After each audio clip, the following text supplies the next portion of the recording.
We are our Lanterman Center, implementing and emphasizing social emotional learning.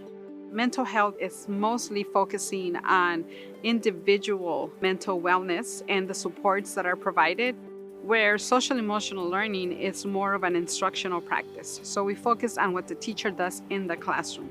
We have several sessions that are going to inform and educate on the latest research on social emotional learning. Also, to ensure that all of our efforts are aligned with the school experience survey, which is measuring how students feel about school environment as a whole.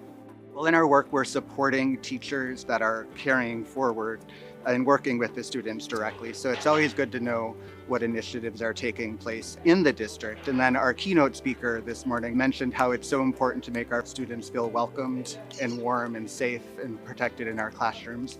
If we could do the best professional development, for example, on how to teach science, but if my students are not socially and emotionally cared for, it may not be as impactful.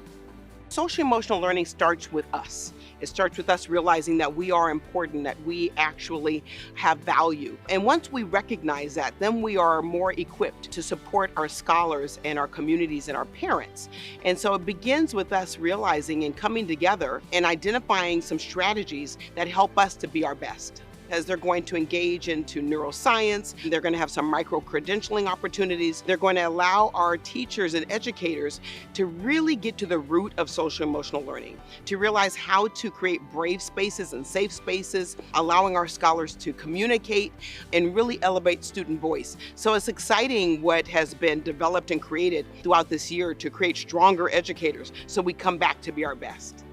If we as adults or educators not mindful of what others are telling us, in this case students, we're not serving our students to the full potential that we could do.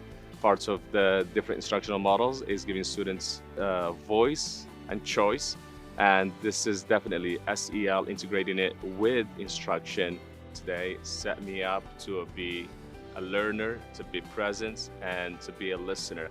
There's a very diverse population in there. Principals, teachers, I myself as a social worker, talking about how can we build capacity in each other, because without social emotional, the learning is not happening. I'm really empowered to be here today, to be amongst like-minded individuals, to be able to listen to other SEL stakeholders in the district who recognize that the social emotional component of our students and our school communities is very critical.